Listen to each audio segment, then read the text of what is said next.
All right. So we're talking about, do we play with a bigger opening here or a smaller opening?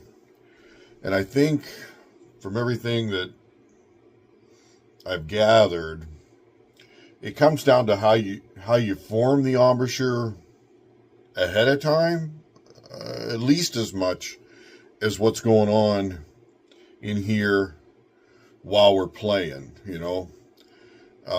I think if you're thinking about while you're playing, am I playing with a larger aperture or smaller aperture, or is it tighter, or is it looser, or is it puckered? I think if you're trying to think about that while you're playing, I think you're going to get lost in the weeds.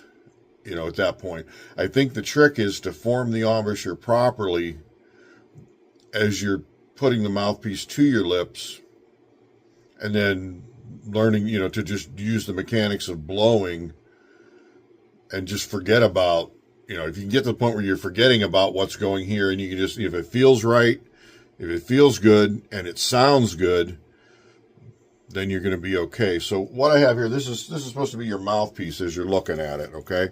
Just like this, if you're looking at your mouthpiece, all right? So I just drew it so it's bigger.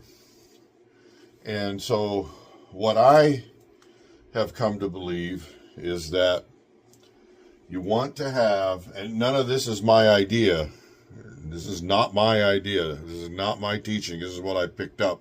This is what I've picked up that seems to work better for me.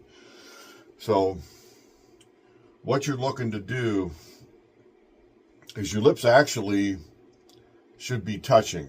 You're trying to form the mouth, you're trying to form your embouchure before you put the mouthpiece up there. You're kind of starting to help, form it.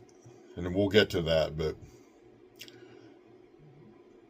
that should all be set before you put the mouthpiece up there. I see too many people are like, they put the mouthpiece up there and then they're trying to screw the mouthpiece onto their lip and do all this finagling. So, a couple important things. You want this, if there was a line right there between your upper and lower lip, you want that line to be perfectly across the center of the mouthpiece. And I might have to redraw that a little bit. And if you're, hopefully your mouthpiece is cut straight. And